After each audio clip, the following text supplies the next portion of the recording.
Hello student, today I'm teaching you business studies for class 11 and now we are revising as you know. So in this video also we will revise some value based questions. So let me start. So first, state any one objective of World Trade Organization. So how you will write the answer? To ensure reduction of tariffs and other trade barriers imposed by different countries. So this is the one very important objectives of World Trade Organization. Okay. Next, what do you mean by Anand's draft? So Anand's draft means is a type of bill of exchange in which the drawer instruct the bank to hand over the relevant documents to the importer only against acceptance of the bill exchange. Okay. Next, what is trade inquiry in case of import trade? So trade inquiry is a written request from the importer to the exporter to provide information regarding the price, terms and condition on which the exporter will be able to supply goods. Okay. Next question. State two objectives of import trade. So, to speed up industrialization and to meet consumers' demand. Next, what do you mean by import trade? So, import trade refers to buying of goods and services by a firm of home country from a firm of foreign country. Next, what is the significance of bill of entry?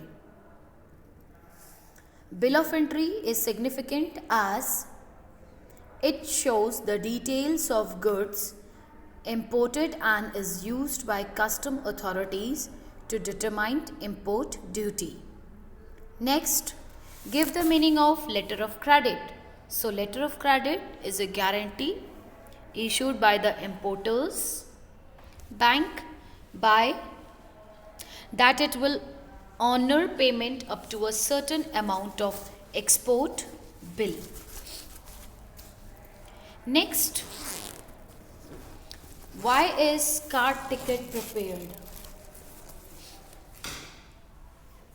So, card ticket is prepared by the exporter to provide details regarding export cargo like shipper's name, number of packages, shipping bills, number, etc. Now, what is the difference between bill of lading and airways? So, bill of lading is issued by the shipping company when goods are loaded on the ship, and while the airways bill is issued by airlines company when goods are loaded on aircraft. Okay. Next, what is meant by airways bill? So, airways bill is a document which is prepared by the airline company to acknowledge the receipt of goods on board its aircraft and gives an undertaking to carry them to the port of destination. Fine. Next, what is bill of lading? So, it is a document prepared by the shipping company to acknowledge receipt, the receipt of goods on board the ship and gives an undertaking to carry them to the port of destination. Next, what do you mean by shipping order? So, shipping order is an instrument to the captain of the ship to receive the specific goods on board after clearance from the customs. Next, what do you mean by mate receipt?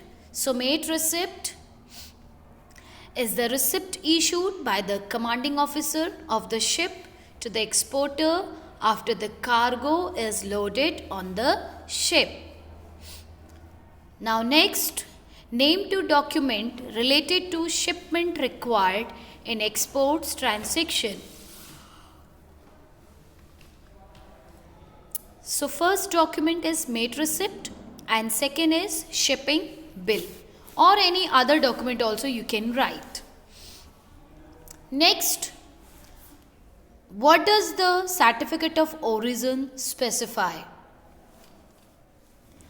So certificate of origin specify the country in which the goods are being produced. Next, give the meaning of export invoice.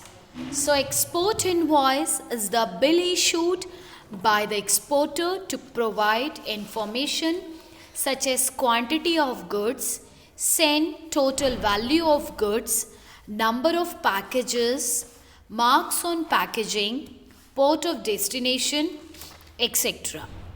Next, name two documents related to goods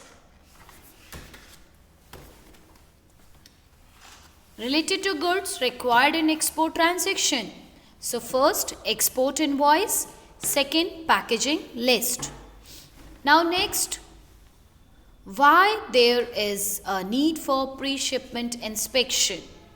So answer you will write, in order to ensure that only good quality products are exported, the Indian government has been compulsory inspection of certain category of products.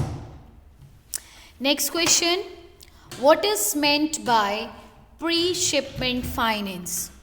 So pre-shipment finance is the finance that the exporter needs the procuring raw materials and other components, processing and packaging of goods and transactions of goods to the port of shipment. Okay, so like this you have to write the answers. Now why does the exporter obtain a letter of credit? This is the next question. So how you will write the answer? To minimize the risk of non-payment. Okay, we issue or we obtain letter of credit. Next, what do you mean by intent? So intent is an order of goods containing complete description of goods ordered, prices to be paid, delivered terms, packaging and marking details, etc. Next, state two objectives of export trade: to sell surplus goods, to make better use of resource. Okay.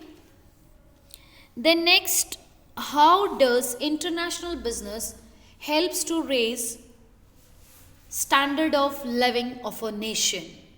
So international business enables each country to obtain all types of goods and services from different foreign countries which the country was unable to produce.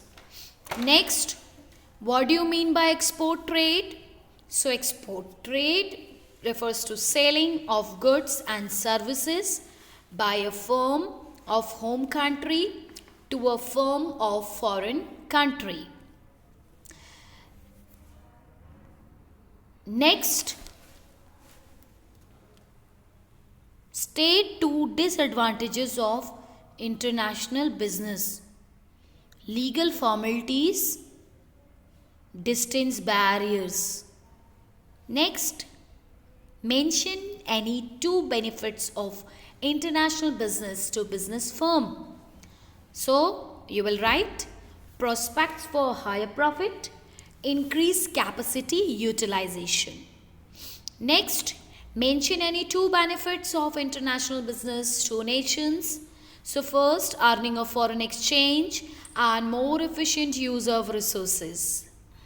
Next, distinguish between domestic business and international business on the basis of nationality of buyers and sellers. So in domestic business, both buyers and sellers belongs to same country, while in case of international business, buyers and sellers comes from different countries. Okay. The next, how does domestic international business differ on the basis of mobility of factors of production? So, how you will write the answer? In domestic business, factors are more mobile and can move freely without much restriction. However, in international business, factors are less mobile due to legal restrictions or variations in social and economic environment. Okay, so like this you will write the answer. Next, state any two reasons to justify the need for international business. ठीक है, तो 2 point you will write. One is uneven distribution of natural resources and second is cost benefits. Okay, so now this much is enough. So like this you read the question and give the answer. Thank you and have a nice day.